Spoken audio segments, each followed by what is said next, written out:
ఈ ఉదయమున నీవు ఎవ్వరినీ కలుసుకొనక ముందు ప్రభువును కలుసుకో. నీవు ఎవ్వరినీ చూడకముందు ప్రభువును చూడు. నీవు ఎవ్వరితో మాట్లాడకముందు ప్రభువుతో మాట్లాడు. నీవు దేనిని వెదకకముందు ఆయన రాజ్యమును నీతిని వెదకు.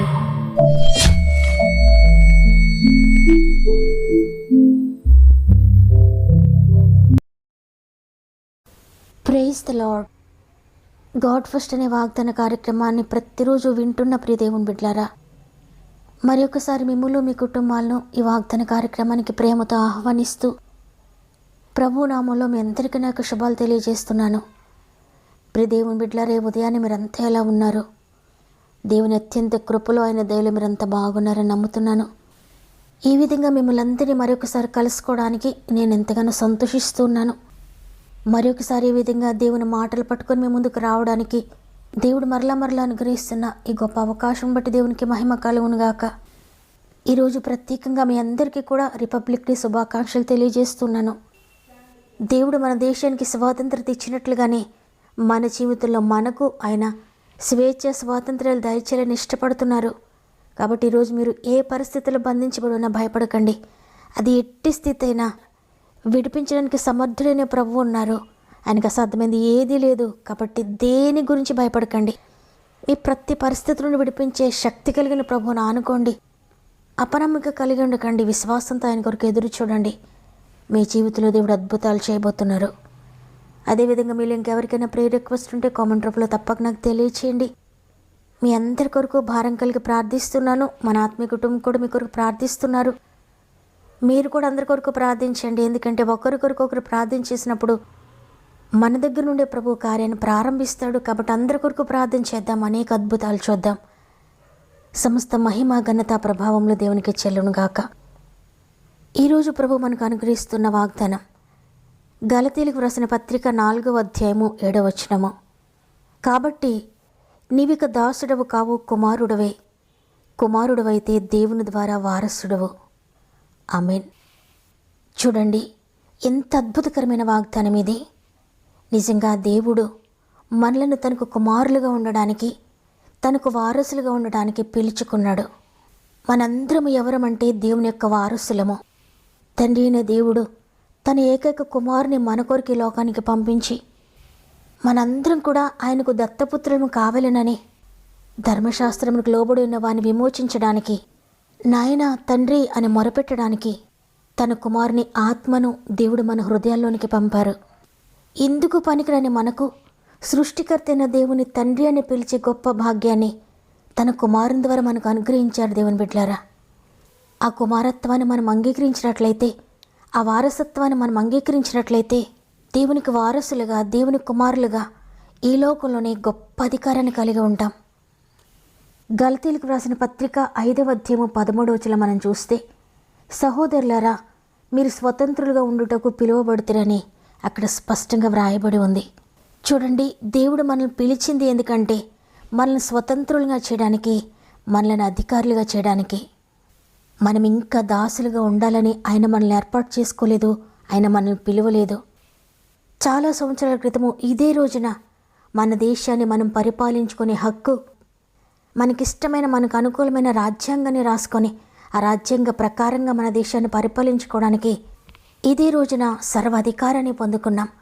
అయితే ఈరోజు ఈ మాటలు వింటున్న ప్రియ దేవుని బిడ్డలారా, మీ జీవితంలో మీరు పర్సనల్గా ఈ అధికారాన్ని పొందుకున్నారా? మీ శరీరాన్ని పరిపాలించుకునే అధికారాన్ని మీరు పొందుకున్నారా? మీ జీవితాన్ని చక్కగా పరిపాలించుకునే అధికారం మీరు పొందుకున్నారా? లేక ఇంకా అనేకమైన వాటికి దాసులుగా ఉంటూ, అనేకమైన పాపాలకు ఇంకా లోబడిపోతూ, మీ జీవితాన్ని మీరు పరిపాలించుకోనకుండా పాపం పరిపాలిస్తూ, శాపం పరిపాలిస్తూ ఉందేమో ఇంతవరకు. అయితే ఈరోజు ప్రభు వాగ్దానం చేస్తున్నారు, మీరు నా కుమారులుగా ఉండడానికి నేను అధికారం ఇస్తున్నాను. అంటే నాకెన్ని హక్కులైతే ఉన్నాయో, నేను ఎంత అధికారాన్ని కలిగి ఉన్నానో అంత అధికారాన్ని, అన్ని హక్కులను నా కుమారుని ద్వారా మీరు కూడా పొందుకోవడానికి మీకు అధికారం ఇస్తున్నానని ఈరోజు ప్రభు వాగ్దానం చేస్తున్నారు. దేవుడు మనల్ని దాసులుగా ఉండడానికి పిలువలేదు, కానీ మనము స్వతంత్రులుగా ఉండాలని, దేవుని కుమారులుగా కుమార్తెలుగా ఉండాలని, మనం అధికారులుగా ఉండాలని ఆయన మనల్ని పిలిచాడు. ఒకవేళ ఈరోజు ఎవరైనా ఇంకా దేనికైనా దాసులుగా ఉన్నారేమో, దేనికైనా లోబడిపోతూ ఉన్నారేమో, ఈరోజు మీకు స్వాతంత్రాన్ని ఇవ్వాలని, ఈరోజు మీకు స్వేచ్ఛనివ్వాలని, ఈరోజు మిమ్మల్ని అధికారులుగా చేయాలని ప్రభు కోరుకుంటూ ఉన్నారు. గలతీలకు రాసిన పత్రికలో రాయబడినట్లుగా మీరు స్వతంత్రులుగా ఉండటానికి పిలువబడితిరి. అయితే ఒక మాట, ఆ స్వాతంత్రమును శారీరక క్రియలకు హేతువు చేసుకొనక ప్రేమ కలిగిన వారై ఒకనికొకడు దాసులయుండుడి. ధర్మశాస్త్రం అంతయు నిన్ను వలె నీ పొరుగువాని ప్రేమించుము అని ఒక్క మాటలో సంపూర్ణమైనది. చూడండి, కొలస్సీలకు వ్రాసిన పత్రిక 1వ అధ్యాయము 13-14 వచనం మనం చదివితే, ఆయన మనలను అంధకార సంబంధమైన అధికారంలో నుండి విడుదల చేసి తాను ప్రేమించిన తన కుమారుని యొక్క రాజ్య నివాసులుగా చేసెను. ఆ కుమారుని యందు మనకు విమోచనము అనగా పాపక్షమాపణ కలుగుచున్నది. యేసుప్రభు ఈ లోకానికి రాకముందు ఈ లోకానికి దాసులముగా పాపపు సంకెళ్లతో ధర్మశాస్త్రానికి కట్టుబడి ఉన్నట్లుగా చూస్తున్నాం. అయితే యేసుప్రభు వారు మన కొరకు తన ప్రాణం పెట్టడానికి ఈ లోకానికి వచ్చి రక్తమనే వెలనిచ్చి మనలను తన బిడ్డలుగా స్వీకరించారు. ఇక దాసులుగా ఉండక తన కుమారులుగా, తన కుమార్తెలుగా ఉండటానికి అధికారం అనుగ్రహించారు. సాధారణంగా చూస్తే కుమారునితో పోల్చినట్లయితే దాసునికి ఏ అధికారం కూడా ఉండదు. అటువంటి అధికారం లేని, స్వతంత్రత లేని మనలను యేసుప్రభు ఈ లోకానికి వచ్చి మనల్ని స్వతంత్రులుగా చేశారు, అధికారులుగా చేశారు, దేవుని కుమారులుగా చేసుకున్నారు. ప్రియ దేవుని బిడ్డలారా, నిష్కళంకమైన పవిత్రమైన తన రక్తమనే వెల చెల్లించి మనకు స్వేచ్ఛ, స్వాతంత్రాన్ని అనుగ్రహించారు. ఆయనతో సమానులుగా ఉండటానికి మనకు అధికారాన్ని కూడా అనుగ్రహించారు. మనం ఇక దేని క్రింద శక్తిహీనులుగా, బలహీనులుగా, సంఖ్యలతో బంధింపబడి ఉండవలసిన అవసరం లేదు. మనల్ని బంధించడానికి ఇక దేనికి కూడా అధికారం లేదు. మన పాపం నుండి స్వేచ్ఛను అనుగ్రహించారు ఆయన. మన శాపం నుండి విడుదల అనుగ్రహించారు ఆయన. మన రోగ బంధకాల నుండి ఆయన స్వేచ్ఛను అనుగ్రహించారు. మన మరణ బంధకాల నుండి ఆయన స్వేచ్ఛను అనుగ్రహించారు. ఎవరైతే ఆయనను ప్రభువుగా అంగీకరిస్తారో, ఎవరైతే ఆయనను రక్షకునిగా అంగీకరిస్తారో, ఎవరైతే ఆయన నా కొరకు బలి అయ్యారో, ఆ బలియాగము నా కొరకే, ఆ బలియాగం ద్వారా స్వేచ్ఛ పొందుకోవడానికి నేను అర్హుడనయ్యాను, అర్హురాలనయ్యాను. ఆయన నాకు బదులుగా వెల చెల్లించారో, నేను పొందవలసిన శిక్ష నాకు బదులుగా ఆయన భరించారో, నా మరణాన్ని ఆయన తీసుకున్నారు, నా రోగాన్ని ఆయన తీసుకున్నారు, నా శాపగ్రస్తమైన ప్రతి పరిస్థితిని ఆయన తీసుకున్నారు. నాకు బదులుగా ఆయన బలి అయ్యారు. ఆ బలియాగం ద్వారా స్వేచ్ఛ పొందుకోవడానికి నేను అర్హుడనయ్యాను, నేను అర్హురాలనయ్యాను. తన పవిత్రమైన రక్తం అనే వెల నా కొరకు చెల్లించారు. ఆయన చెల్లించిన వెలను బట్టి విడుదల పొందుకోవడానికి నేను అర్హుడను, అర్హురాలనని ఎవరైతే ఆ వెలను అంగీకరిస్తారో వారికి బంధకాల్లో ఉండవలసిన అవసరం లేదు. అది ఏ బంధకమైనా ప్రతి బంధకం నుండి విడుదల పొందే స్వేచ్ఛను దేవుడు ఈరోజు నీకు అనుగ్రహిస్తూ ఉన్నారు.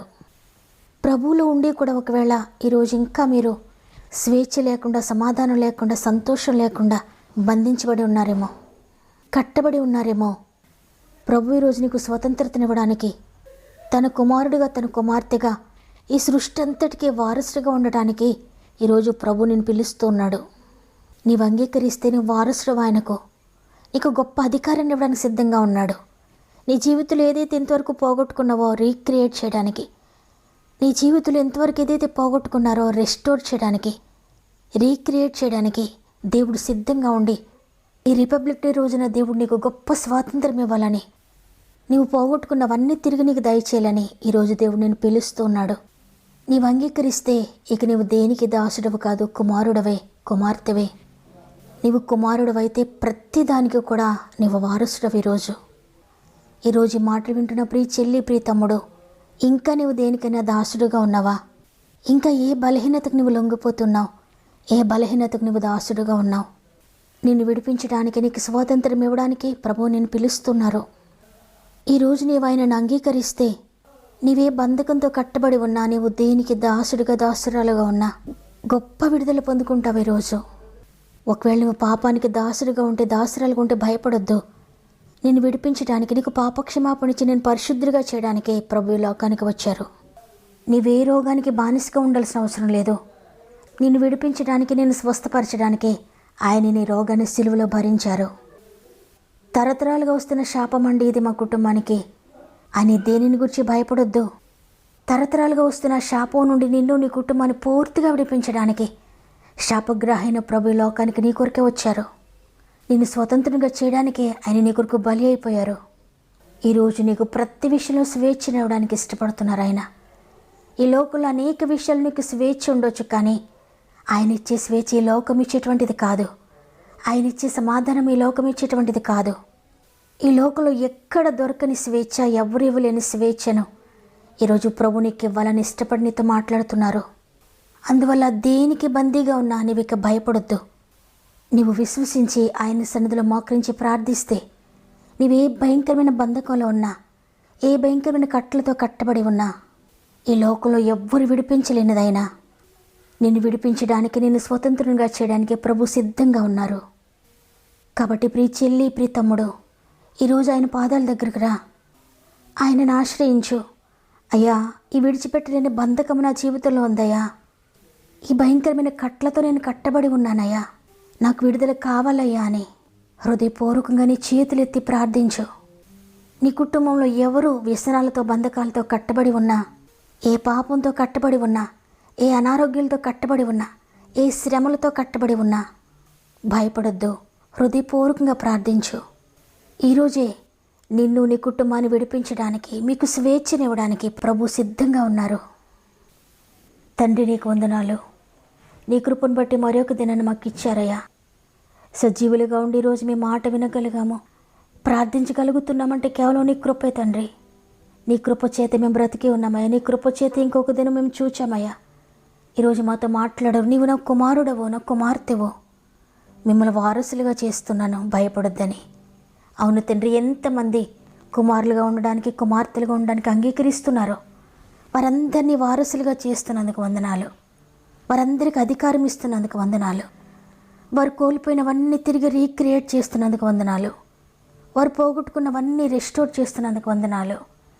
వారి జీవితంలో ఇంతవరకు ఏ బంధకాల్లో ఉన్నా, ఏ కట్లతో ఉన్నా, ఏ పాపంలో ఉన్నా, ఏ శాపం వారి ఏలుతూ ఉన్నా, ఏ పాపములో వారు కృంగిపోయి ఉన్నా, ఏ రోగపు కట్లతో బంధించబడి ఉన్నా, ఏది వారి కుటుంబాన్ని, వారి జీవితాన్ని ఏలుతూ ఉన్నా, దేనికి వారు దాసులుగా ఉన్నా తండ్రి స్వతంత్రులుగా చేస్తానని వాగ్దానం చేశారయ్యా. మాట ఇచ్చిన దేవుడు నమ్మదగిన వాడవు తండ్రి. ఎంతమంది రోజు విశ్వసించి మోకరించారో, అయ్యా నన్ను స్వతంత్రుడిగా చేయండి, అయ్యా నాకు విడుదల కావాలి, అయ్యా నేను పరిశుద్ధంగా జీవించాలి, అయ్యా నీ కొరకు నమ్మకంగా జీవించాలి నైనా. ఈ అశాశ్వతమైన లోకం నాకు వద్దు తండ్రి, శాశ్వతమైన ఈ రాజ్యం కొరకు నేను ఎదురు చూస్తున్నాను. ఎంతమంది ప్రార్థిస్తున్నారో, పరిశుద్ధాత్ముడా ప్రతి జీవితాన్ని మీరు స్వాధీనం చేసుకుంటున్నారని, వారి జీవితంలో వారిని కట్టి ఉంచిన ప్రతి కట్లను తెంచివేస్తున్నారని, ప్రతి బంధకం నుండి విడిపిస్తున్నారని, అది ఏదైనప్పటికీ కూడా తండ్రి అద్భుతకరమైన విడుదల మీరు దయచేస్తున్నారని నమ్ముతున్నాను. మరి ముఖ్యంగా తండ్రి ఎంతమంది బిడ్డలు వారి ప్రార్థన విన్నపాలు తెలియజేస్తున్నారయ్యా. అందరినీ చేతులకు అప్పగించుకుంటున్నాను. అసాధ్యమైనది లేని చేతులు ప్రతి ఒక్కరిని పెట్టుకుంటున్నానయ్యా. ప్రతి ఒక్కరి జీవితంలో అద్భుతాలు జరిగిస్తున్నందుకు వందనాలు చెల్లిస్తూ ఇది మనం ప్రారంభిస్తూ ఈ రోజంతా ఆత్మీయ కుటుంబం అంతటికి తోడుండి నడిపిస్తారని యేసయ్య పరిశుద్ధమైన నామములో అడిగి వేడుకుంటున్నాను తండ్రి, ఆమెన్. ఈరోజు ఈ వాగ్దానం విన్న ప్రియ చెల్లి, ప్రియ తమ్ముడు, బంధకాల్లో ఉన్నానని బాధపడుతున్నారా?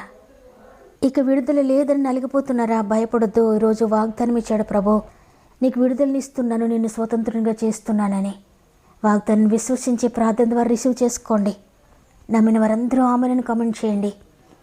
మీకు అనుకూలమైతే వాగ్దానం తప్పక లైక్ చేయండి, తెలిసిన వారందరికీ షేర్ చేయండి. ప్రతిరోజు వాగ్దానం లైక్ చేస్తూ అనేక మందికి షేర్ చేస్తూ వాక్య పరిచయలో పాల్పొందుతున్న మిమ్మల్ని, మీ కుటుంబాలను దేవుడు అత్యధికంగా దీవించి ఆశీర్వదించునుగాక. దేవుని చిత్తమైతే తిరిగి రేపు అందరం కలిసి ఆయనను స్తుతిందాం. అంతవరకు ప్రభు మీకు, మీ కుటుంబాలకు తోడు నడిపించునుగాక. God bless you.